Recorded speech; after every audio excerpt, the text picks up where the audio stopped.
Voilà, l'événement va démarrer. Nous allons accueillir, tout le monde.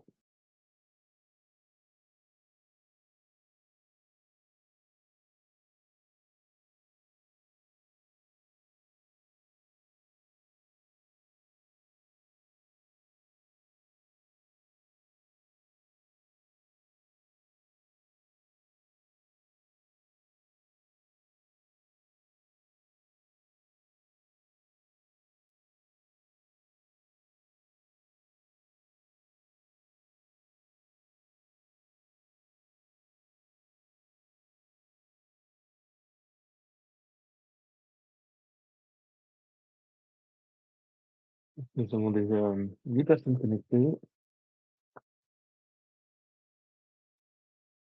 Que le lien fonctionne.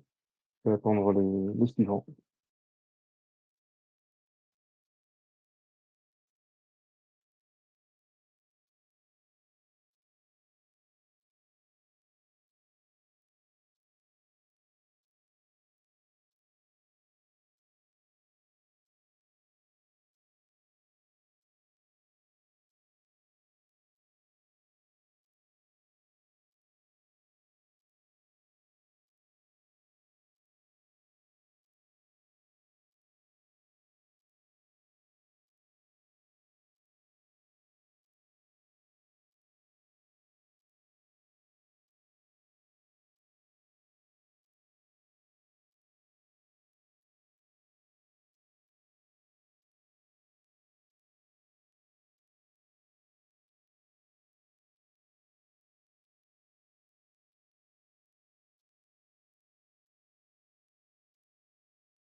Voilà, on va encore attendre 1 ou 2 minutes. Vous êtes déjà assez nombreux connectés. Ça fait plaisir.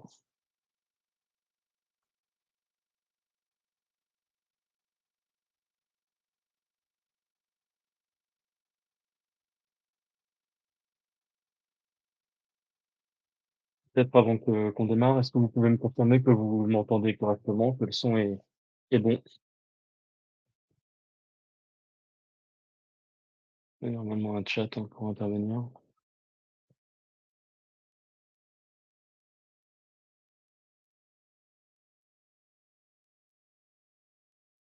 Merci pour la confirmation.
Essayez comme ça aussi pour le son. Je ne sais pas si vous confirmez qu'il est un peu meilleur.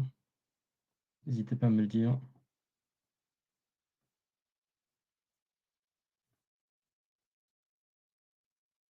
Oui, d'accord. OK, parfait. Bon, écoutez, on va démarrer. Bien, merci à tous de vous être connectés pour ce webinaire. C'est un premier webinaire, où on va enfin quelque part dévoiler l'ELIA. L'ELIA, c'est une solution, qui a pour objectif d'aider tous ceux qui travaillent dans le droit social, le droit conventionnel, et qui a l'ambition de fournir des réponses, les plus qualitatives possibles. Donc on va découvrir tout ça, mais surtout on voulait faire un webinaire plutôt orienté sur ce que peut l'IA pour le droit social, parce qu'aujourd'hui en fait les IA qu'on peut voir sur le marché, c'est des IA qui traitent sur des fonds documentaires, par des cabinets qui sont excellents, hein, qu'on ne considère pas comme des concurrents, nous, de notre côté, puisqu'on ne fait pas tout à fait la même chose. Donc ils ont des fonds documentaires qui sont requêtables. Avec, l'ELIA, vous verrez que vous pouvez aller plus loin que ça, et surtout faire des choses très différentes. Et puis pourquoi, s'intéresser particulièrement au droit social, de cette manière, en regardant sous l'angle de l'IA? Bien parce que l'IA, c'est une révolution, c'est arrivé, on va dire, dans la sphère commune, il y a à peu près 2 ans avec, l'explosion de ChatGPT, et ça peut nous permettre en fait de démarrer, sous cet angle-là. Juste avant qu'on démarre, un mot sur les acteurs. Donc, vous aurez reconnu, l'icône que vous voyez à l'écran. Donc, moi, c'est Alexandre Leger, je suis le directeur général de la société GEDIA, qui est un éditeur de logiciels, qui fait, particulièrement des logiciels orientés IA. Et on est accompagné, en fait, par, 2 grands groupes qui sont Softnext et le groupe, Baelen, qui, croient beaucoup, en fait, en notre solution et nous soutiennent. Donc c'est pour ça que je les présente ici, et on est particulièrement content qu'ils nous accompagnent. L'objectif de ce webinaire, eh bien, c'est de comprendre ce que l'IA peut faire pour le droit social. C'est aussi d'appréhender les limitations actuelles. On dit souvent que l'IA peut tout en ce moment, et il y a beaucoup de fantasmes, hein, sur ce que peut faire l'IA. Vous verrez que la réalité est plus nuancée. On verra aussi, l'ELIA en action, alors, pour mettre des exemples très concrets sur ce que peut faire l'IA pour vous, dans le droit social. Voilà, et c'est évidemment un webinaire qui est à destination de tous ceux qui travaillent dans le droit social ou avec le droit social. Je pense évidemment en premier lieu aux juristes et aux avocats qui pourraient être aidés, pour notamment trouver les bons textes, et cetera. Mais aussi aux représentants du personnel, les DRH, les syndicats, et cetera, et cetera. Donc, si on reprend un petit peu ce que c'est que l'IA, rappelez-vous, en fait, il y a 3 grands types, d'IA, aujourd'hui, tels que c'est utilisé. Il y a ce qu'on appelle l'IA générative, qui est une IA pré-entraînée et faite pour générer du texte, des vidéos, des images. On l'a particulièrement connue grâce à ChatGPT. Il y a le machine learning, qui est en réalité une étape précédente pour faire de l'IA générative, mais aujourd'hui, on s'en sert aussi pour traiter des cas très particuliers, par exemple de reconnaissance d'images, ou pour mieux comprendre les consommateurs ou les clients que vous pouvez avoir. Et enfin, il y a, alors c'est une petite coquille, il y a tout ce qu'il y a dans le machine learning de la robotique, à droite, c'est-à-dire tout ce qui correspond à ce que font, par exemple, des grands acteurs comme Boston Dynamics, etc. Nous, on ne va pas trop s'intéresser au machine learning et à cette partie robotique, tout simplement parce que ce sont des pans, en fait, qui sont beaucoup plus exploratoires pour certaines sociétés qui veulent produire des choses en IA très spécifiques. Et aujourd'hui, l'IA générative peut nous aider déjà, en fait, avec le droit, de manière générale. Donc c'est ça qu'on va explorer là tout de suite, et surtout le comment.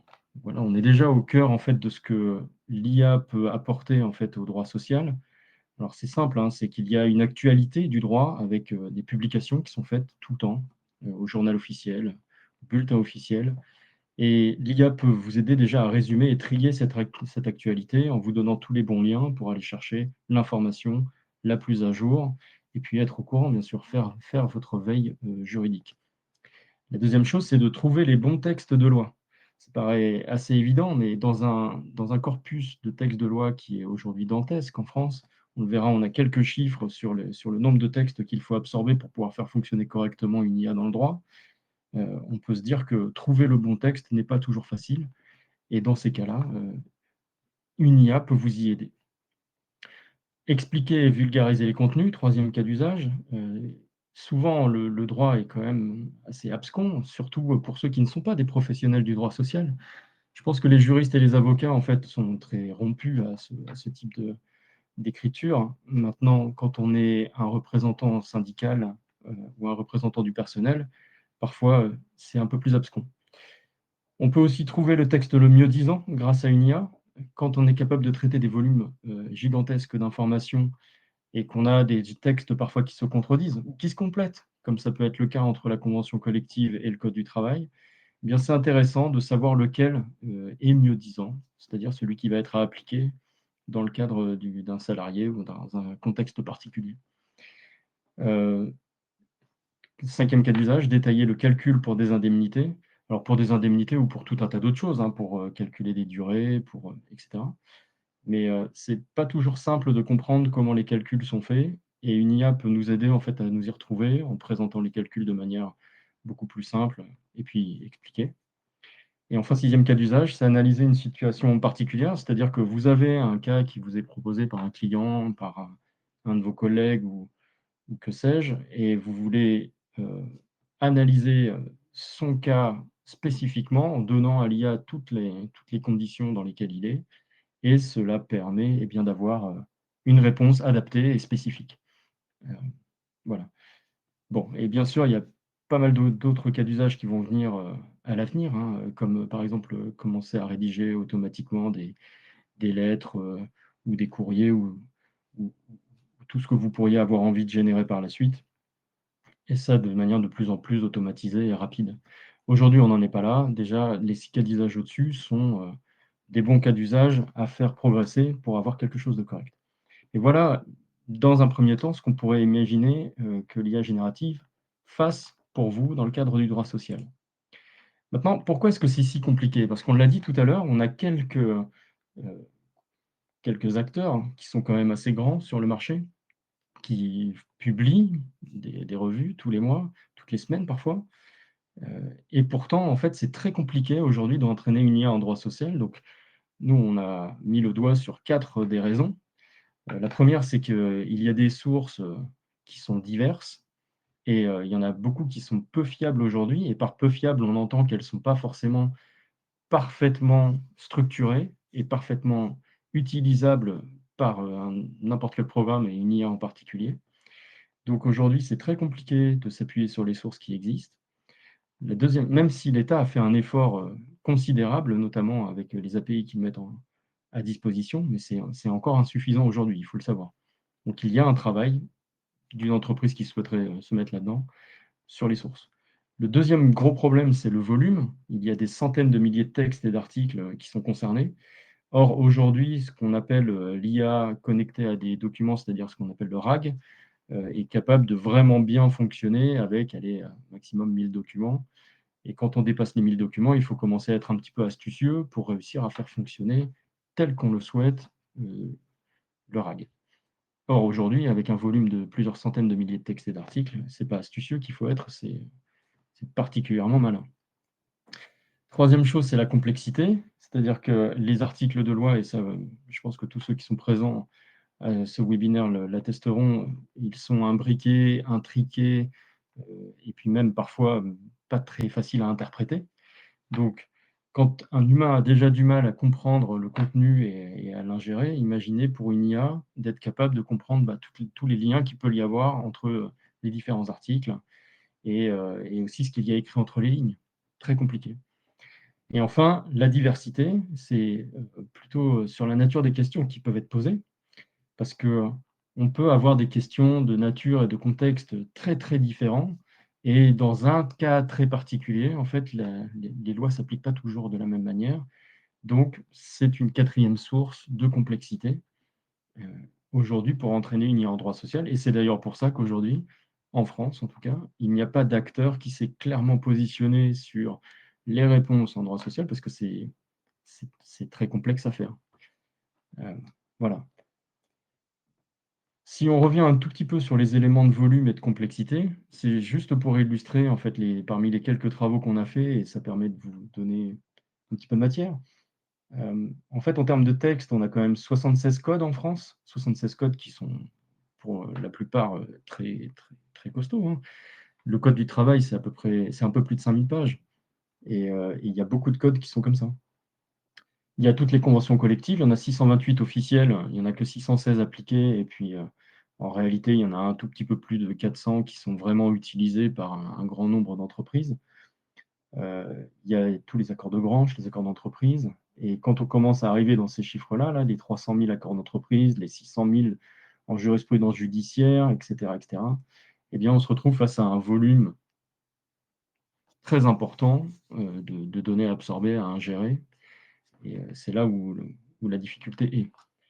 Autre difficulté qu'on a vue tout à l'heure, c'est l'intrication, l'imbrication et puis la gestion de ce qu'on appelle la mieux-disance, c'est-à-dire, être capable de dire quel est le texte qui s'applique quand il y a plusieurs textes qui se contredisent. Et voilà, ça c'est un élément de logigramme, c'en est un parmi tous ceux qu'on est obligé de faire et qu'on est obligé de faire ingérer en fait à l'ensemble des algorithmes qu'on donne à notre IA. Donc ça montre un petit peu la complexité d'apprentissage qu'il peut y avoir. Pour cette partie, un peu plus présentation, je voulais finir, là-dessus avec vous, c'est que, est-ce qu'on est réellement capable aujourd'hui d'absorber cette complexité? Donc c'est une question qu'on pourrait, légitimement se poser. La première chose à se dire, c'est qu'est-ce que fait en fait une IA quand elle doit essayer de répondre à une question dans le droit social? La première chose qu'elle doit faire, c'est trouver les bons textes parmi les millions qu'on a vus précédemment. Elle doit trouver tous les bons textes, la fameuse exhaustivité, et la validité, c'est-à-dire est-ce que ce texte est toujours applicable ou est-ce qu'il n'a pas été abrogé ou supplanté par un nouveau texte parce que, eh bien, c'est par exemple un texte salaire de 2025 et celui de 2024 n'est plus applicable.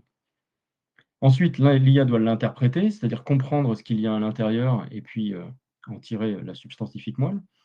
Et enfin, répondre à la question posée en d'abord raisonnant à partir de ce qu'il a compris, de ce que la personne a demandé dans sa question, puis répondre avec exactitude et en toute complétude.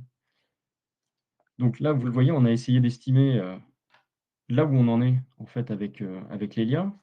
Et je pense que sur le marché, on est dans les plus avancés. Et sur trois types de questions, les questions simples, intermédiaires, complexes. Vous voyez qu'en fait, pour les questions simples, donc on a tout un système d'évaluation de nos réponses qui nous permettent de, et en toute transparence, via ce slide, vous donner en fait l'état d'avancement d'où on en est. Donc sur les questions simples, on voit qu'on a quand même des plutôt bons ratios, quelle que soit l'étape. Ensuite, sur les questions intermédiaires, on a toujours des bons ratios comme sur la recherche de texte jusqu'à, on va dire, l'interprétation. Et puis après, c'est plus compliqué pour répondre. Malgré tout, on a quand même des résultats assez corrects. Ça veut dire que régulièrement, en fait, on ne va pas avoir une réponse parfaitement exacte, parfaitement complète, mais ça reste suffisant parce qu'on a suffisamment d'informations ou de sources pour que l'utilisateur puisse terminer sa réflexion.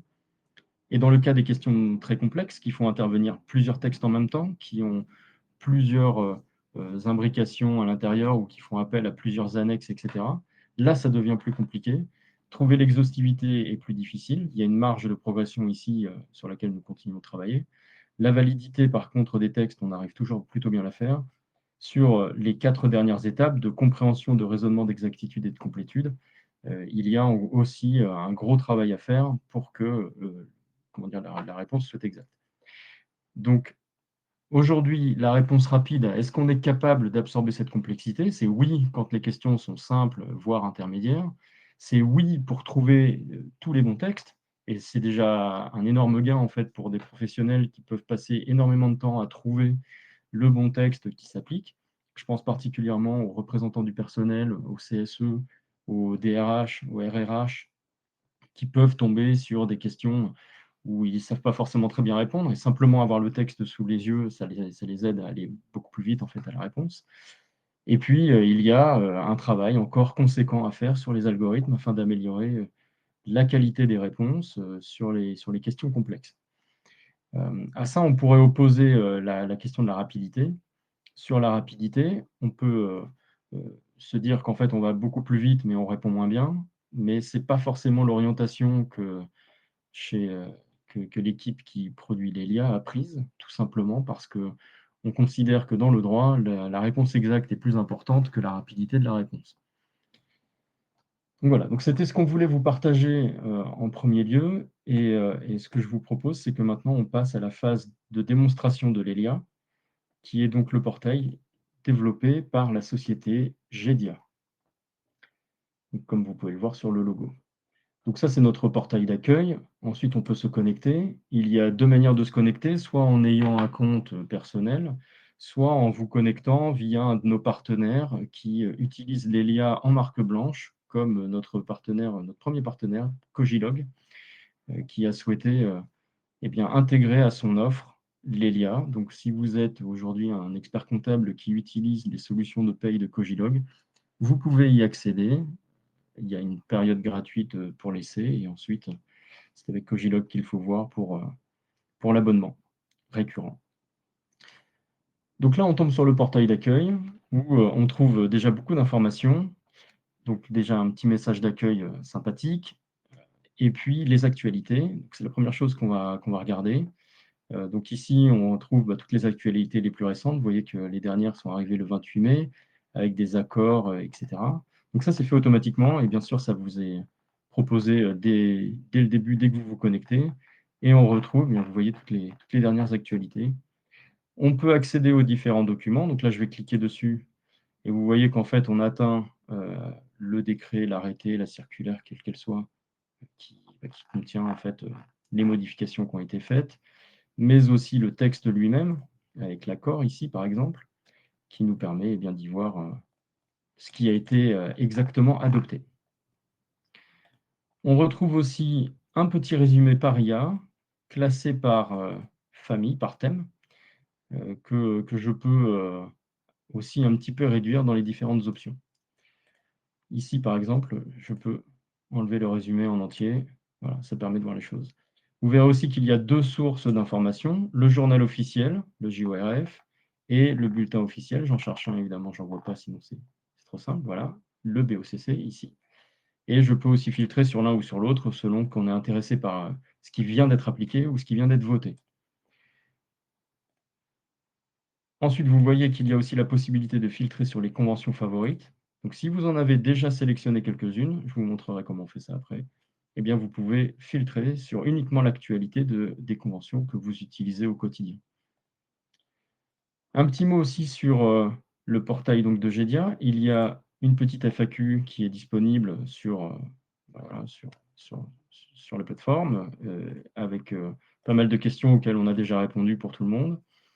Il y a une petite section nouveauté, parce que vous l'avez compris, on est en version bêta aujourd'hui, et on travaille encore d'arrache-pied pour faire de l'EDIA une solution vraiment viable à long terme.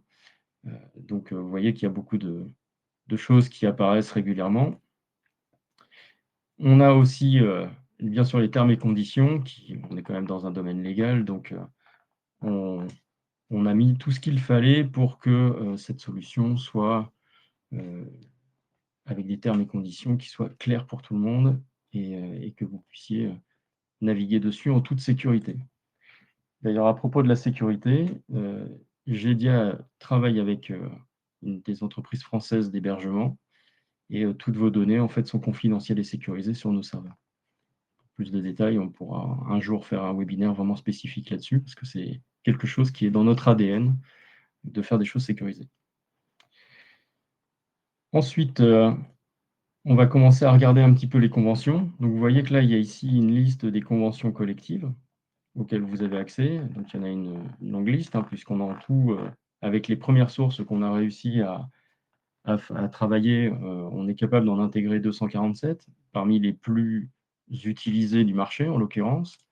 Première chose qu'on va voir, c'est qu'on peut rechercher, heureusement, parce que chercher parmi 247, ce n'est pas toujours très simple. Par exemple, je peux retrouver ma convention Syntec habituelle, la convention hôtel, café, restaurant habituelle, et vous voyez même que j'ai mis des petits mots-clés et ça fonctionne très bien. Vous verrez aussi qu'on a la notion de convention favorite que je peux choisir. Donc, vous voyez qu'il y a la Syntec qui est dans mes favorites, mais je peux en rajouter d'autres si j'en ai envie, avec les petites étoiles qui sont ici. Voilà, j'ai une deuxième convention favorite. J'ai aussi ce qu'on appelle les conventions qu'on va pouvoir, sur lesquelles on va pouvoir recevoir une actualité par mail. Donc là, vous voyez que dans ma partie newsletter, je n'en ai pas. Mais je pourrais très bien dire que celle-ci, je veux recevoir la newsletter. Et vous avez même vu que je suis maintenant abonné. Donc toutes les semaines, je vais recevoir ce que vous avez vu sur le portail d'accueil, c'est-à-dire toute l'actualité qu'il y a avec tous les liens et tous les documents qui sont associés directement sur votre boîte mail. C'est un travail de veille qui est très pratique pour vous quand vous êtes sur une convention particulière, par exemple. C'est vraiment très intéressant. Ensuite, j'ai aussi la capacité à retrouver très facilement toutes mes conventions ouvertes récemment. Voilà, donc je pense que j'ai fait le tour de cet écran qui, encore une fois, vous permet d'accéder aux conventions qui peuvent vous intéresser.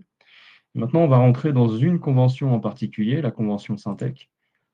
Vous voyez d'emblée qu'en fait, Le tableau est divisé en 3. Une première partie à gauche avec la table des matières et les différentes références. Alors pourquoi on met les références? Parce qu'en fait, toutes les conventions ne sont pas concernées par tous les codes. Et donc, en fonction des codes qui sont cités dans la convention et qui y font référence, on rapatrie aussi les codes ici. Vous voyez que c'est un premier travail d'assemblage de texte pour pouvoir mieux répondre par l'IA. On trouve évidemment le code du travail et puis bien sûr tous les autres qui sont concernés, comme le code de l'éducation, des choses comme ça. Et ensuite la table des matières où je vais retrouver bien sûr tous les éléments ici du texte. Donc ça, c'est pour une navigation plus aisée. Ensuite, j'ai bien sûr le contenu de la convention, avec tous les articles qu'il peut y avoir. C'est une version complètement agrégée. Donc ça veut dire que si vous souhaitez travailler avec un seul texte et trouver plus rapidement votre information, eh bien ici, vous l'avez. Souvent, en fait, dans les entreprises, on a cette difficulté en fait, à trouver le texte complet et même à le fournir à ses salariés. Grâce à l'IA, vous pouvez le faire et même leur donner accès à un outil qui est quand même plutôt agréable à utiliser. Et ensuite, il y a une partie à droite, vous le voyez, avec un chat, alors dans lequel j'ai déjà posé pas mal de questions parce que je voulais justement vous montrer un petit peu à quoi ça ressemble. Et puis on en fera jouer une ensemble, où j'ai donc la conversation qui me permet donc de lancer notre IA. Je termine sur la navigation. Donc vous le voyez, en fait, il y a tout un tas de liens qui sont cliquables et qui peuvent m'emmener un petit peu partout. Vous verrez que le chat, lui aussi, produit des liens qui peuvent être cliquables et qui nous permet de nous emmener en fait au bon endroit dans la convention. Ensuite, nous avons au sein même de la convention tout un tas de textes qui sont en référence. Par exemple, ici, je vois un article du Code du travail. Donc là, c'est pareil, c'est un travail colossal qui a été fait pour rajouter tous les liens et rajouter tous les textes qui vont derrière et nous emmener au bon endroit dans le Code du travail. Donc je vais cliquer dessus, un nouvel onglet va s'ouvrir et ça va m'emmener sur le Code du travail et sur le bon article en question. Donc le Code du travail, c'est un gros document, c'est pour ça que ça prend un petit peu de temps à apparaître. Et voilà, il nous a positionné tout de suite sur le L1224-1 et ça permet encore une fois d'aller chercher plus facilement l'information au bon endroit et sans avoir à sortir sur Légifrance ou sur d'autres portails plus complexes. Tout est hébergé chez nous et c'est plus simple en fait pour la navigation. Je vais fermer cette fenêtre. On retrouve aussi des liens internes à la convention, hein. Je vais essayer d'en trouver un en espérant en voir un assez vite. Là, j'en vois pas. Ça, c'est encore du code du travail. Bon, écoutez, vous serez obligé de me croire sur parole. Et là, vous voyez qu'on va aussi chercher dans un autre code, le code de la sécurité sociale. Bon, bien sûr, ça ouvrirait le code en question. Je ne trouve pas de lien dans la convention. Ah si, ici, probablement. Voilà, ça vient de m'emmener à l'article 2. Maintenant, vous n'avez plus besoin de me croire sur parole, puisqu'on a réussi à le faire. Ensuite, le chat IA. Alors, c'est toute la plus-value en fait, de l'ELIA, c'est d'être capable de répondre à vos questions. Donc, j'en ai déjà joué quelques-unes. Par exemple, comment déterminer l'ancienneté du salarié. Et là, on va avoir une première question posée par notre agent qui nous demande si on veut aussi comparer avec le code du travail. Donc, je lui dis que oui, en l'occurrence. Je le laisse raisonner. Vous voyez qu'à peu près un peu moins de 2 minutes après, il a fini de travailler et donc nous permet d'avoir une réponse qui est formulée pour la partie ancienneté. Donc, évidemment, il nous donne tous les éléments, c'est-à-dire les articles qu'il va citer, comment il les interprète, comment il les donne et les différentes exceptions. Il va aussi aller regarder éventuellement le code du travail, comparer de son côté ce qu'il peut y avoir entre les deux, nous rappeler qu'il y a plusieurs cas particuliers, comme ce qu'on peut voir ici, et conclure en nous donnant en fait sa réponse. De la même manière, on lui pose la question sur la prime d'ancienneté, c'est quoi son montant, etc. Et de la même manière, en fait, il va nous répondre en nous donnant tout un tas d'informations complémentaires sur la prime d'ancienneté telle qu'elle est régulièrement prévue, enfin de manière régulière tout du moins, l'indemnité liée à l'ancienneté, etc., etc. On a aussi la possibilité d'avoir des tableaux en fait, qui comparent la convention collective et le code du travail. Et si jamais en fait, le tableau est un petit peu grand, on a cette petite astuce d'afficher en grand qui permet d'y voir encore un peu plus clair sur la prime régulière, sur l'indemnité liée à l'ancienneté, par exemple, dans notre cas particulier ici. Donc ça, c'est pratique et c'est très visuel. Encore une autre question sur la prime d'ancienneté, voilà, telle qu'il me répond. Je passe un peu vite dessus et par exemple, les conditions d'attribution de la prime pour travaux dangereux et travaux insalubres. Eh bien, il s'avère que, il y a aucune prime qui est mentionnée dans les articles de la convention. Donc en fait, on n'a pas ce type de choses dans, enfin, quand on est, affilié à Syntec. Voilà, ça c'est des exemples très concrets de questions qui ont été posées. Je vais juste me permettre d'en poser une autre, si j'arrive à retrouver ma souris. Voilà. C'est une question, un peu bateau, mais qui va vous permettre de voir en fait, l'ELIA en action. Donc c'est, quelles sont les primes, prévues par la convention collective? Voilà, on va le laisser raisonner. Vous allez voir qu'en fait, il va d'abord me demander, comme je vous l'ai dit tout à l'heure, s'il faut qu'il raisonne. Donc là, ça y est, il est parti. Et là, vous voyez qu'il travaille, un petit peu comme un humain le ferait, c'est-à-dire qu'il se pose la question: quels sont les textes candidats pour la réponse? Ce qu'on voyait tout à l'heure, vous vous rappelez, 6 étapes, sans doute. Puis la recherche des articles qui sont pertinents, c'est-à-dire qui sont encore valides et qui concernent bien le sujet, qui est traité. Et ensuite, il raisonne. Ça, c'est pas sa réponse, c'est le raisonnement de l'IA tel qu'il a prévu de le faire. Vous voyez qu'en fait, il écrit tout un tas de choses, il raisonne, quoi. Il se pose la question, commençons, je dois répondre à la question sur les primes pour travaux dangereux, et cetera. D'abord, je vais parcourir les extraits fournis, et cetera. Regardons les articles de la convention. Vous voyez, en plus, il est un petit peu ludique. Et puis il va préparer sa réponse, grâce à ça. Donc il a bien trouvé tous les articles qui l'intéressent et il est capable maintenant de vous faire une réponse synthétique avec, toutes les différentes primes, qu'il a pu trouver dans les différents textes. Là, vous voyez la prime générale, la prime d'assiduité, de participation, d'intéressement. En nous donnant encore une fois les liens, donc vous voyez que ça, ce sont des liens qui sont cliquables et qui peuvent me permettre d'aller vérifier sa réponse dans le corps du texte. Donc c'est, extrêmement pratique. Donc là, par exemple, je vais revenir dessus juste pour cliquer dessus et vous montrer. Voilà, ça m'emmène bien sur l'article 12.2, ordre de mission. Voilà, je pense qu'on a fait le tour de ce que l'ELIA peut faire et de ce que l'ELIA arrive à produire. Donc on est bien sur de la recherche de texte, ce qui est extrêmement pratique, de la compréhension du texte, du raisonnement, puis formuler des réponses synthétiques sur ce qui pourrait être demandé par l'utilisateur. Et ça, bien sûr, c'est un service auquel vous pouvez accéder tout le temps. Ce n'est pas tout à fait comme des professionnels du droit, hein, qui forcément ont un agenda et ne peuvent pas forcément vous répondre toujours pile à l'instant T où vous posez la question. Ça conclut cette partie de démonstration et je vous invite à me poser des questions si vous le souhaitez sur la solution Lelia et sur ce que nous faisons. Peut-être que vous avez des questions aussi sur l'IA de manière générale, peut-être des craintes, des choses comme ça que vous voulez adresser. N'hésitez pas. Donc je vois qu'il y a une première question. Ah oui, quand est-ce que le chat IA est disponible? Effectivement, je n'ai pas répondu à cette question. Donc, c'est un chat IA qui est accessible 24/7, hein. Ça veut dire que même si à 2 heures du matin, vous avez un problème et que vous souhaitez poser la question, ce sera disponible. Alors, peut-être que jusqu'à la fin de la bêta, on a prévu une petite réduction, mais à partir du moment où le service sera live, c'est-à-dire début juillet, eh bien, ce sera un service 24/7. Donc, c'est assez pratique. Je ne sais pas s'il y a d'autres questions.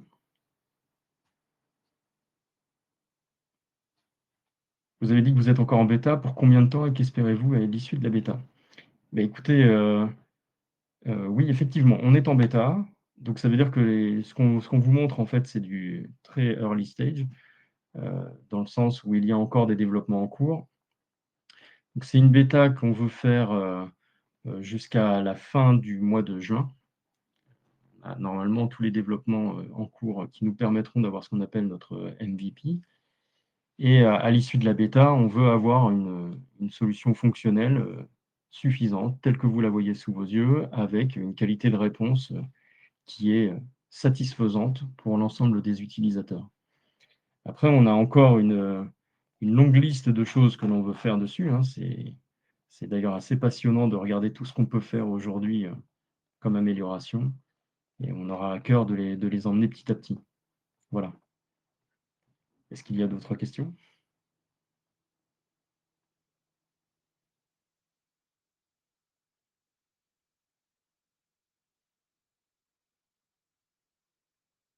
Alors oui, effectivement, c'est quelque chose qu'on n'a pas vu. Pardon, la question c'est: «Est-il possible de chatter avec les codes?» Donc la réponse est oui. Heu, c'est vrai que je ne l'ai pas montré, mais en fait, on a toute la liste des conventions collectives comme vous l'avez vu, mais on a aussi les codes et ici, on va retrouver, bah, les 42 codes qui influent sur le vous avez vu qu'il y en avait 72 en tout des codes en France. Il y en a 42 qui influent sur le droit social. Donc on va retrouver tous ceux qui sont, par exemple, celui de la fonction publique ou celui du code du travail. Si je retourne sur le code du travail comme tout à l'heure, vous verrez que, eh bien, c'est un document assez volumineux, mais sur lequel, en fait, on peut aussi chatter. D'ailleurs, j'ai personnellement posé des questions, voilà, et donc bah, voilà, ça vous permet de voir que oui, on peut chatter sur les codes, effectivement. C'est assez pratique. D'ailleurs, si vous le souhaitez l'utiliser pour autre chose que du droit social, dans les autres codes, en fait, il va essayer de vous répondre, avec ce qu'il a à disposition, donc ça peut même faire un petit peu plus large, même si c'est pas prévu complètement pour ça. Hem, question: «Y a-t-il des limites au nombre de questions que l'on peut poser? Si oui, quelles sont-elles?» Alors non, il n'y a pas de limite aux questions que vous pouvez poser. À partir du moment où vous avez accès, à notre service, vous y avez accès entièrement. La ré la en fait, la raison est simple, c'est qu'on considère que pour avoir une réponse, il ne faut pas que l'utilisateur se dise: «Ah, il faut que je fasse le super méga prompt qui marche très bien». Parce que d'abord, la plupart d'entre nous ne sommes pas formés à écrire des prompts et puis on ne veut pas non plus vous limiter, et vous embêter là-dessus. Donc non, c'est un accès complet où, vous pourrez poser autant de questions que vous le souhaitez. D'autres questions?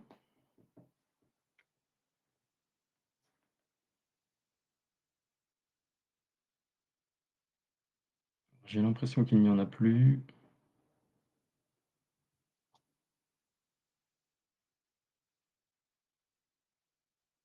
Bon, eh bien écoutez, s'il n'y a plus de questions, merci à tous pour ce webinaire, pour votre participation. Donc c'est un webinaire qui sera disponible en replay. Vous pourrez le consulter sur Livestorm et vous recevrez plus que certainement un lien avec, le la vidéo du replay et puis on postera sûrement ce replay aussi sur notre chaîne YouTube. Vous pourrez continuer à nous suivre d'ailleurs. Si vous êtes intéressé par, utiliser l'Elia pendant la phase bêta, encore une fois, c'est gratuit. Vous pouvez vous créer un compte dès maintenant, c'est pas un problème. Et à l'issue, en fait, de la bêta, bon, on reviendra vers vous pour la phase, suivante. Mais en attendant, oui, vous pouvez l'utiliser gratuitement. C'est même, quelque chose qu'on a vraiment très envie que vous fassiez pour nous faire des retours et pour nous aider à améliorer le service légal petit à petit. Voilà, je vous remercie à tous.